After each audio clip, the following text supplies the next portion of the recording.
निर्णय वहीं से होगा।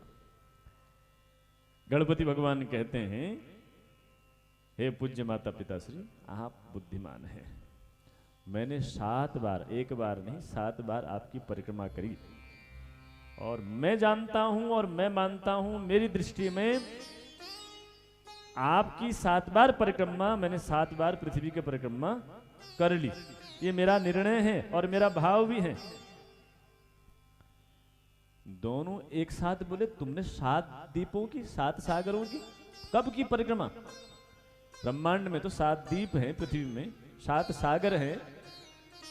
तुम तो अभी बोले नहीं, मैंने तो बिल्कुल, वेद शास्त्रों का कहना है, पित्रोश्च पूजनम कृत्वा प्रकांति च करोति यः तस्य वै पृथ्वी जन्यम फलम भवति निश्चनम।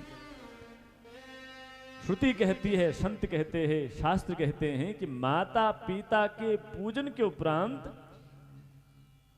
परिक्रमा माता पिता की करना पृथ्वी के परिक्रमा के बराबर होती है। यह शास्त्रों का कहना है। लेकिन आजकल कौन माता पिता की पूजा करता है? कौन माता पिता की परिक्रमा करता है? कोई नहीं करता है। अब माता पिता को कहने, अपने माता पिता को माताजी पिताजी कहने में उनको लज्जा लगती है। बोले ये बहुत पुराना ट्रेडिशन हो गया। हम तो आजकल क्या, मॉम डैड, वो is already dead is called dad. मतलब तो आप जिंदे हो फिर भी वो डैड बोल के डैड कर रहा है। शब्दों की मर्यादा देखिए, शब्द में बड़ा वजन होता है। शब्द ही तो ईश्वर तक पहुंचाते हैं। शब्द ही आपकी पहचान है। आपके भीतर की पहचान समाज में क्या है? आपके शब्द है, आपका चेहरा थोड़ी ना। आप कितने संस्कारी हैं आपके शब्द बताते हैं महाराज। शब्द ही मंत्र बनते हैं,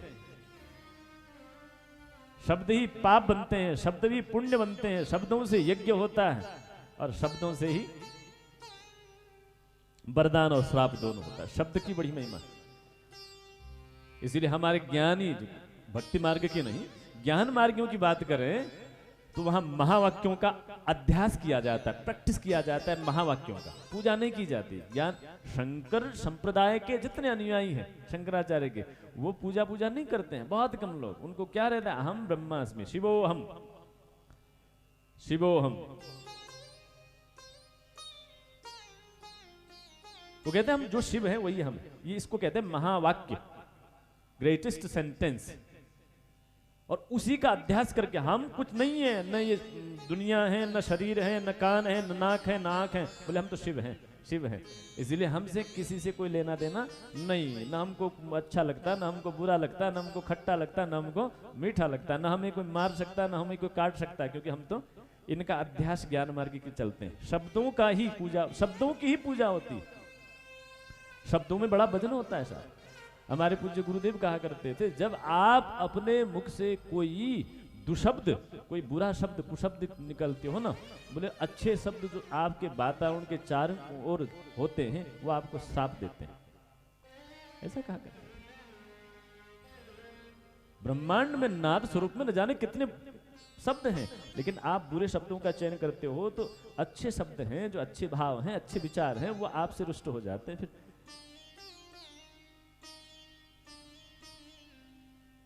ये गणेश भगवान निर्धारित कर रहे हैं माता पिता के चरणों में।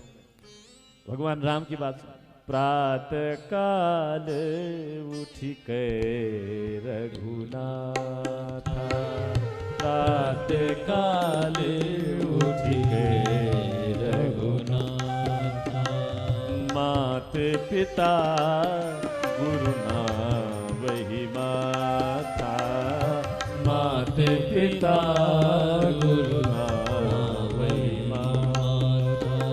भगवान को सुबह सुबह उठकर राजा दशरथ के पैर छूने की आवश्यकता क्या थी? क्योंकि रामो विग्रहवान धर्म, धर्म के स्वरूप है। धर्म हमको दर्शन दे रहा है कि एक शरणागत बालक की पूरी दुनिया उसके माँ बाप होते हैं। और जो प्रातः काल उठ करके अपने माता पिता के चरणों को प्रणाम करके उनका आशीर्वाद लेता है, बोले उसके 4 चीज बढ़ती हैं। अभिवादन शिरस्य चत्वारिशन्ति वर्धते। जो प्रणाम करता है, जो झुकता है ना, झुकने वाले को तुम जीते रहो यही शब्द नहीं मिलता। बोले जो झुक जाता है उसको 4 चीज मिलती है, आयु, विद्या, यश और बल। आयुर्विद्या यशो बलम। अभिवादनशील को 4 चीज बिन मांगे अपने आप मिल जाती है, बिना किसी मंत्र जप किए, बिना किसी साधना के, बिना किसी त्याग के। प्रतिदिन जो अपने घर में बैठे बुजुर्ग हैं, अपने माता पिता के सुबह प्रातः उठकर नहा धो करके दंडवत प्रणाम करके आशीर्वाद भर मांग लें, उसको पूरे जीवन के खजाने पूरा भजन का तप मिल जाता है। प्रातः काले उठ के रघुनाथा, प्रातः काले उठ के रघुनाथा, हो मातु पिता गुरु ना वही माता, मातु पिता गुरु ना वही माता। भगवान गणपति ने शंकर भगवान और पार्वती के चरणों में दंडवत प्रणाम किया। माँ, आपसे बढ़कर मेरी दुनिया नहीं, आपसे बढ़कर मेरी पृथ्वी नहीं, आपसे बढ़कर मेरा ब्रह्मांड नहीं। मैंने पूजा कर लिया। और शास्त्र भी यही कहते हैं कि पित्रोश्च पूजनम कित्या प्रकांतिम च करोति यः। उसने परिक्रमा कर ली, जो अपने माँ बाप की जिसने पूजा कर ली। शास्त्र की वचन की कोई महत्वता है तो बोले क्या कर दो, मेरा पहले विवाह होना चाहिए। इति शास्त्राणि वेदांश्च भाषन्ते यान्ति रत्नत्रयम् भवद्भ्याम तत्प्रकर्तव्यम असत्यम पुनरेव च। यदि आपने मेरा ब्याह पहले नहीं किया तो हम समझ जाएंगे कि शास्त्र झूठी। आपकी परिक्रमा करके मैंने 7 परिक्रमा नहीं किया तो फिर आपने जो शास्त्र में कहा है वो गलत है। आप पहले असत्य कहना पड़ेगा, शास्त्र की मर्यादा खंडित हो जाएगी।